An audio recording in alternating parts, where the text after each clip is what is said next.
যে কোনো দুটি ফটো আলাদা আলাদা থাকলে আপনারা শুধুমাত্র এক ক্লিকে কিন্তু আপনারা একটি ফটো করতে পারবেন। তো কিভাবে করবেন সেই বিষয় নিয়ে থাকতেছে বিস্তারিত আজকের আলোচনা। তো কথা না বাড়িয়ে মূল ভিডিওটি শুরু করা যাক।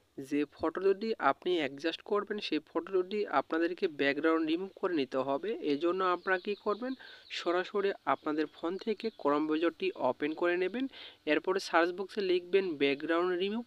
ব্যাকগ্রাউন্ড রিমুভ লিখে দেওয়ার সাথে সাথে প্রথমে যে ওয়েবসাইটটি আপনাদের সামনে চলে আসবে, এই ওয়েবসাইটের ওপরে জাস্ট একবার আপনাদেরকে ক্লিক করে দিতে হবে। এরপরে এখানে আসবে আপনাদের সামনে এই আপলোড ইমেজে ক্লিক করে আপনি ব্যাকগ্রাউন্ডটি রিমুভ করার জন্য সেই ফটোটি আপনাকে সিলেক্ট করে নিতে হবে।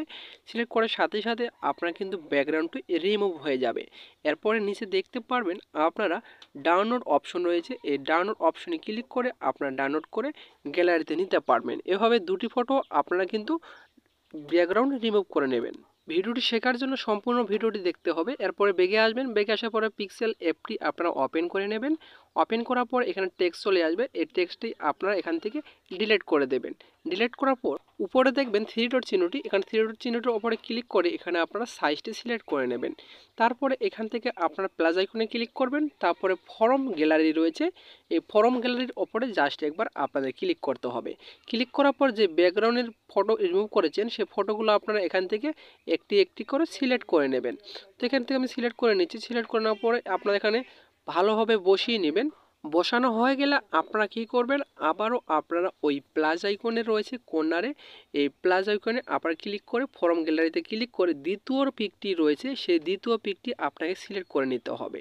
সিলেক্ট করে নেওয়ার পরে এখানে আপনারা সামান্যভাবে একটু বসিয়ে দেবেন, ছোট করে দিয়ে বসিয়ে দেওয়ার পরে আপনার ফটোটি একটু রোটেট করে দিতে হবে। রোটেট করার জন্য নিচে অনেকগুলো অপশন দেখতে পাচ্ছেন, এখান থেকে আপনারা এই মাঝখানে অপশনে ক্লিক করবেন। ক্লিক করার পর এখানে আপনারা দেখতে পারবেন যে এই যে 3D রয়েছে, এই 3Dর ওপরে জাস্ট একবার ক্লিক করবেন। 3Dর ওপর ক্লিক করার পর নিচে যে প্লাস আইকন রয়েছে দ্বিতীয় নাম্বার, এখান থেকে আপনারা একটু সামান্য রোটেট করে নেবেন। তারপর টিক মার্কে ক্লিক করবেন। ক্লিক করার পর এখানে আপনারা বসিয়ে দিবেন, ভালোভাবে সুন্দর করে বসিয়ে দিবেন। যত ভালোভাবে সুন্দর করে বসিয়ে দিবেন তত কিন্তু আপনার ফটোটি কিন্তু ভালো দেখাবে। এখন আপনাদের কি করতে হবে, এই দুটি ফটো একটি করার জন্য এখানে ক্লিক করবেন। ক্লিক করার পর এখানে আপনারা যে দেখতে পাচ্ছেন টিক মার্ক, এই টিক মার্কে ক্লিক করবেন। তারপরে এখানে টিক মার্ক দুটি তুলে দেবেন। দেওয়ার পরে মাঝখানে যে টিক মার্ক রয়েছে এখানে আপনারা ক্লিক করবেন। ক্লিক করার সাথে সাথে এরকম একটা ইন্টারফেস চলে আসবে, এখানে আপনারা ওকে ক্লিক করবেন।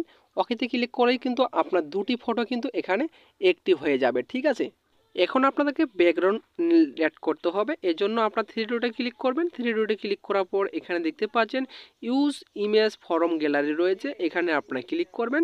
ক্লিক করার পর সরাসরি আপনার গ্যালারিতে নিয়ে যাবে। সেখান থেকে আপনারা যে কোনো একটা ব্যাকগ্রাউন্ড সিলেক্ট করে দেবেন। ব্যাকগ্রাউন্ডটি সিলেক্ট করে দেওয়ার পর এখানে আপনার টিক মার্কে ক্লিক করবেন।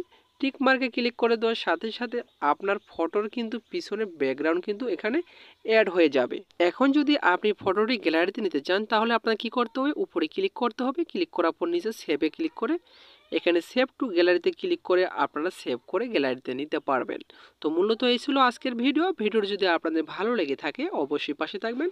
আবার দেখা হবে নতুন একটা ভিডিও নিয়ে। এতক্ষণ সাথে থাকার জন্য আপনাদেরকে ধন্যবাদ।